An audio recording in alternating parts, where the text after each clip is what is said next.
নিচের দিকে down slab দিতে গেলে অনেকে শুধু স্ল্যাব ঢালাই করে থেমে যায়, কিন্তু এটা ঠিক না। কারণ ডাউন স্ল্যাব যদি ঠিকমতো সাপোর্ট না পায় তাহলে সময়ের সাথে সাথে ক্র্যাক, স্যাঁতস্যাঁতে আর ঝুঁকি দুইটোই বাড়তে থাকে। তাই প্রথমে কাজ কলমের পাশে সুন্দর করে গাঁথনি তুলে দিতে হবে। গাঁথনি শক্ত হলে পুরো স্ট্রাকচার পায় বেস্ট সাপোর্ট। এখন এর উপর দিয়ে আমরা টেনে দেই ইনভাইট বিম, মানে উল্টোভাবে একটা ভীম।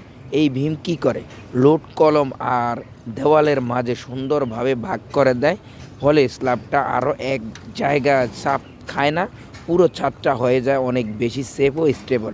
এবার আসি ছাদের রড বাঁধার কাজ কিভাবে করবেন, এই নিয়ে কিছু আলোচনা করি। অবশ্যই ডাউন স্ল্যাব করার ক্ষেত্রে আপনি এই দিক নির্দেশনা অবশ্যই মানতে হবে, না মানলে আপনার ডাউন স্ল্যাবটা মজবুত হবে না। কারণ একদিকে বাউন্ডারির দেওয়াল আছে, আরেকদিকে কিন্তু কোনো সাপোর্ট নেই, শুধু কলমের পাশে গাঁথনি দিয়ে একটা ভীম দিয়ে ভীমের উপরে সাপোর্টটা নিয়ে আসতে হয়।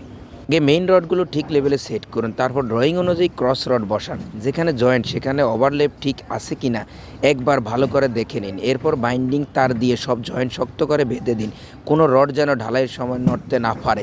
শেষে পুরো রড একবার ঘুরে চেক করুন, লাইন ঠিক আছে, কাভার ঠিক আছে কিনা, বাইন্ডিং শক্ত কিনা। তখনই বুঝবেন আপনার ডাউন স্ল্যাব ইনভাইট বিম ঠিকমতো করলে হবে শক্ত, নিরাপদ আর লং লাস্টিং।